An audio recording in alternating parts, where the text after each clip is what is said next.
ర్యాంపులకు తరలించిన తోతాపూరి మామిడి రైతుల వివరాలు రైతు సేవా కేంద్రాల్లో ఉన్నాయని, తమ బ్యాంకు ఖాతా, ఆధార్ నెంబర్ తదితర వివరాలను సరిచూసుకోవాలని ఉద్యాన శాఖ డీడీ మధుసూదన్ రెడ్డి తెలిపారు.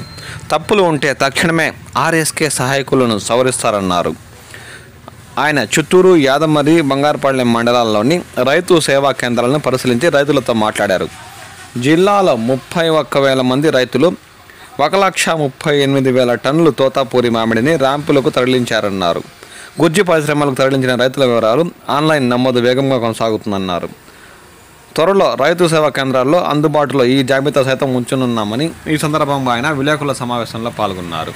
ర్యాంపులకు ఈ ఏడాది తోతాపూరి తరలించిన రైతులు ఆర్ఎస్కే సేవా కేంద్రాల్లో వెళ్ళి తమ వివరాలు సరిగా ఉన్నాయో లేదో చెక్ చేసుకోవాలని ఈ సందర్భంగా ఆయన రైతులను సూచించారు.